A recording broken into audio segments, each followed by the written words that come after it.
ኢትዮጵያ ለማኝ ሀገር ነች። ለማኝ ደጅጠኝ ለማኝ ሀገር ውስጥ እየኖርሽ አሁን ሲዳማ ለምን ትያለሽ? እኔና ኢሳያስ ስንደመር ሁለት ሳይሆን እኛ እንሆናለን። ትልቅ አደጋ የሚያደርሱ ትንንሽ ሰዎች ምሳሌ ከፈለክ አብይ አህመድ ኦቦሌስ ሸኔት አፋን አማሪፋ ዱበተመለ ኦቦሌስ መሸኔት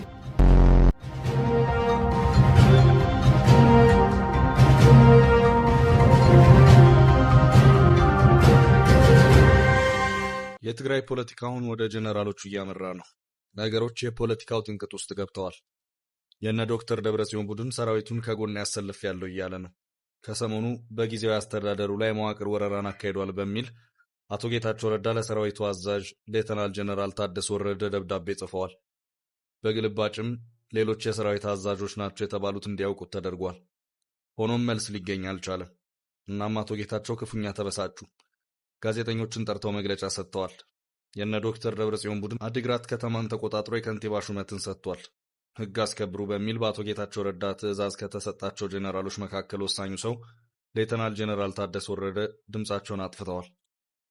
በሁኔታው ክፉኛ የተበሳጩት አቶ ጌታቸው ረዳ ሜጀር ጄኔራል ዮሐንስ ወልደ ጊዮርጊስ፣ ሜጀር ጄኔራል ማሾ በየነና ብርጋዴር ጄኔራል ምግበይ ኃይለን ከኃላፊነት አንስቻለሁ ብለዋል። ሶስቱም ጄኔራሎች ቀድሞውኑ የኃይል አስተላለፋቸውን ከአቶ ጌታቸው ጋር ሳይሆን ከነ ዶክተር ደብረጽዮን ጋር ያደረጉ በመሆናቸው በምን መልኩ አሁን በአቶ ጌታቸው ፊርማ ተሰናበቱ የሚለው ጉዳይ ግራ አጋቢ ሆኗል። አሁን የቀሩት ወሳኙ ሰው አንደኛው ጄኔራል ናቸው፣ ሌተናል ጄኔራል ታደሰ ወረደ። የእሳቸው ጉዳይ አሁንም ግራ አጋቢ ሆኖ እንደቀጠለ ነው። በአፋጣኝ ድረሱልን በሚል ደብዳቤ ቢላክላቸውም መጣሁም ቀረሁም አላሉ። በትግራይ ጊዜያዊ አስተዳደር ውስጥ የአቶ ጌታቸው ረዳ ምክትል ፕሬዝዳንትና የሰራዊቱ ዋና አዛዥም ናቸው። ሰራዊቱን በተመለከተው ዝግብ ተነስቷል። ውስጥ ውስጡን ሲበስል የቆየ ጉዳይ አሁን መገንፈል እየጀመረ ነው። ነገሩ በፓርቲ ፖለቲካ ብቻ ተገድቦ የሚቆም አልሆነም። የነ ዶክተር ደብረጽዮን ቡድን የተወሰነው የሰራዊት አባላትን ይዞ የመዋቅር ወረራን እያካሄደ ነው በሚል ባለው አሰራር መሰረት በአቶ ጌታቸው ረዳ በኩል ደብዳቤ ቢላክላቸውም ምላሽ አልሰጡም። ከሰሞኑም በአንዳንድ ህዝባዊ መድረኮች ላይ ቢታዩም ከማን ልሁን አይነት ፊት ነው የታየባቸው። በሁኔታው ግራ የተጋቡት አቶ ጌታቸውም ደብዳቤ ልኬላቸው ነበር በማለት ለመገናኛ ብዙሃን ይፋ አድርገዋል። በእርግጥ የሌተናል ጀነራል ታደሰ ወረደ አቋም የቱ ጋር ነው? ከአቶ ጌታቸው ጋር ናቸው ወይስ ከዶክተር ደብረጽዮን ጎን? በሰራዊቱ ስም መግለጫዎች ሲወጡ ስለምንስ ድምጻቸውን አያሰሙም? አሁን የትግራይ ሰራዊት የሚባለውን አካል አንድ አድርጎ የመምራት ሙሉ ስልጣኑ አላቸው ወይስ አቅቷቸዋል የሚሉት ጥያቄዎች እጅግ ወሳኝነት ያላቸው ጥያቄዎች ናቸው። ከዚህ ባለፈ እጅግ ወሳኝነት ባላቸው ወቅቶችስ ስለምን ድምጻቸውን ያጠፋሉ የሚለው ሌላኛው እንቆቅልሽ ነው። ጀነራል ታደሰ ወረደ ቀደም ብሎም በአንድ ወቅት በሰጡት ጋዜጣዊ መግለጫ አንድ እውነታን ይፋ አድርገዋል። እሱም የህወሓትን የፖለቲካ ክፍፍል ተከትሎ ክፍፍሉ ወደ ሰራዊቱ ጭምር የገባ መሆኑን የሚያመለክት ነበር።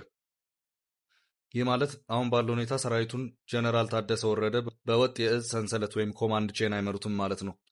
አንድ ወታደራዊ ኃይል በውስጡ መከፋፈሎች ካሉ በአንድ ወጥ አዛዥነት የተመደበው ወይም የተሾመው አካል በአንድ ወታደራዊ እዝ ስር አድርጎ ይመራዋል ማለት በእጅጉ ያስቸግራል። ጀነራል ታደሰ ወረደም ከወራት በፊት የሰጡት መግለጫ በአንድም ይሁን በሌላ መልኩ ይህንን የሚያመለክት ሆኖም ታይቷል። በህወሓት በኩል የ2 ዓመታቱን የትግራይ ጦርነት በህወሓት የ27 ዓመታት አገዛዝ ወቅት በኢትዮጵያ መከላከያ ውስጥ በተለያዩ ወታደራዊ አመራርነት ውስጥ የነበሩ ወታደራዊ አመራሮች ናቸው። እነዚህ ወታደራዊ መኮንኖች በአንድ ወቅት የኢትዮጵያ ጦር ኃይሎች ጠቅላይ ኤታማዦር ሹም ሆነው እስካገለገሉት ጀነራል ጻድቃን ወልደትንሳኤ ድረስ የዘለቁም ሆነው ይታያሉ። በእርግጥ ጀነራል ጻድቃን የፕሪቶሪያውን ስምምነት ተከትሎ የኃይል አስተላለፋቸውን አስተካክለው በትግራይ ጊዜያዊ አስተዳደር ውስጥ የተወከሉት ምሁራን በሚለው ምድብ ውስጥ ነው። የትግራይ ጊዜያዊ አስተዳደር የተዋቀረው ከህወሓት የትግራይ ሰራዊት ወይም ቲዲኤፍ ከሚባለው ታጣቂ ኃይል ከትግራይ ምሁራንና ከተቃዋሚ ፓርቲዎች ነው። በጊዜያዊ አስተዳደር ውስጥ የመንግስትነት ድርሻን ይዞ ብቅ ያለው የሰራዊቱ ክፍል በፕሪቶሪያው ስምምነት መሰረት ትጥቅ ፈቶ መፍረስ አለበት በተባለት ሁኔታ ነው። ይኸው መፍረስ አለበት ተብሎ በፕሪቶሪያው ስምምነት የተበየነበት አካል ቲዲኤፍ የተባለው ታጣቂ ኃይል ነው። እዚህ ጋር በአንድ ሀገር ውስጥ ባለ አንድ ክልል የትግራይ ሰራዊት እየተባለ የሚጠራ አንድ የታጠቀ ኃይል የመኖሩ ጉዳይ በራሱ አጠያቂ ነው። የፕሪቶሪያው ስምምነት ላይ ኢትዮጵያን ሉዓላዊነት የሚያስከብር አንድ የሀገር መከላከያ ኃይል መኖር እንዳለበትና እሱንም ህወሓት አውቆ መቀበል እንዳለበት በግልጽ ተደንግጎም ይታያል። ነገር ግን አሁን የትግራይ ፖለቲካ ኃይሎች አንዱ ጭቅጭቅ ማዕከል ሆኖ የሚታየው ይሄው የትግራይ መከላከያ ሰራዊት ወይም ቲዲኤፍ የተባለው አካል ነው። ይህንን ታጣቂ ኃይል ትጥቅ አስፈትቶ ስልጠናዎችን በመስጠት በተወሰነ መቋቋሚያ ወደ ህብረተሰቡ እንዲቀላቀል ኃላፊነቱ የተሰጠው ብሔራዊ ተሃድሶ ኮሚሽን በህወሓትና በጊዜያዊ አስተዳደሩ በኩል የትግራይ ሰራዊት ወይም ቲዲኤፍ የሚባሉትን ታጣቂዎች የቀድሞ ተዋጊዎች በሚል ነው የሚጠራቸው። ታድሶ ኮሚሽኑ እነዚህ የታጠቁ ኃይሎች ትጥቅ ፈተውም ወደ ሰላማዊ ኑሯቸው መመለስ አለባቸው በማለትም ይገልጻል። የነ ዶክተር ደብረጽዮን ቡድን ይሄ እንቅስቃሴ የለም ሰራዊቱን ለማፍረስ ያለመ ነው እያለ ይገኛል። የነ ዶክተር ደብረጽዮን ቡድን ሰራዊታችን ትጥቅ ከፈታ ዋስትናችን ምንድን ነው የሚል ጥያቄን ደጋግሞ ሲያነሳ ይሰማል። የትግራይ ህዝብ የመጨረሻው የህልውና ምሽግም ሰራዊታችን ነው የሚሉ አባባሎች ተደጋግሞ የሚሰሙበት ሁኔታም አለ። ይህ አይነቱ አባባል በቀጥታ ከፕሪቶሪያ ስምምነት ጋር የሚላተመው ነው ይታያል።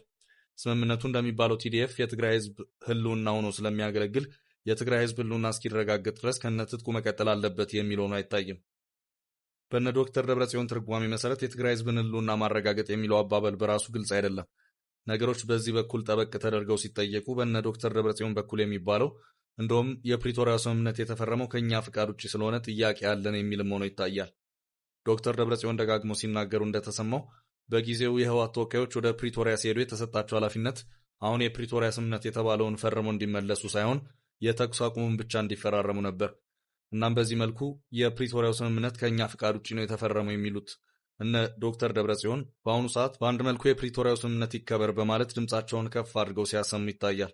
በአንጻሩ በሌላ አቅጣጫ ደግሞ ስምምነቱ የተፈረመው ከኛ ፍቃድ ውጪ ነው በማለትም አጥብቀው የሚሟገቱበት ሁኔታም አለ።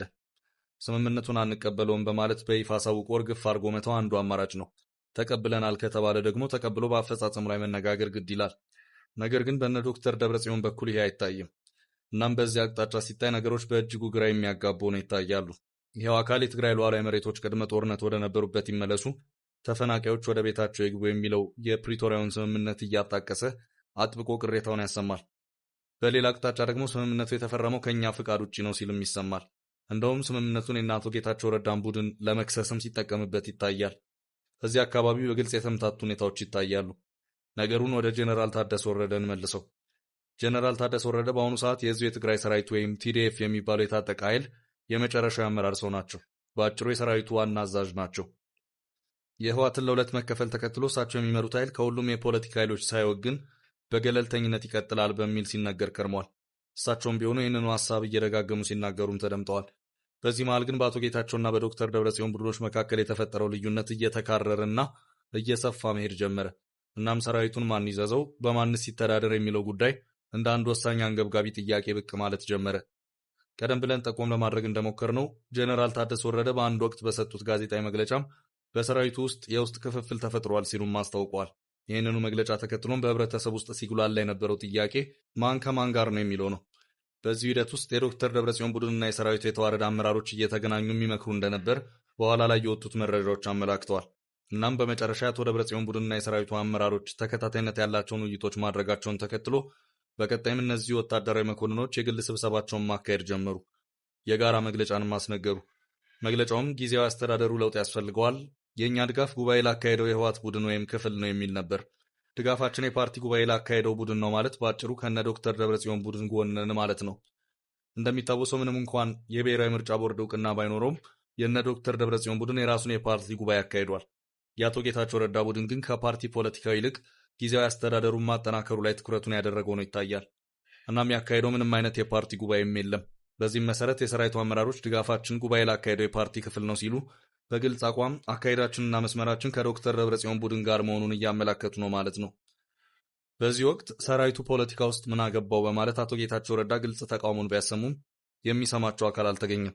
እዚህ ጋር አንድ ወሳኝ ጥያቄ መነሳት ይገባዋል። ይኸውም ጥያቄ እኔም ሰራዊቱም ከየትኛውም የፓርቲ ፖለቲካ ጎራ ገለልተኛ ነን ሲሉ የነበሩት የሰራዊቱ ዋና አዛዥ ሌተናል ጀነራል ታደሰ ወረደ የሰራዊቱ አመራሮች ነን ባሉ ሰዎች እንደዚህ አይነት መግለጫ ሲወጣ የት ገቡ የሚለው ነው።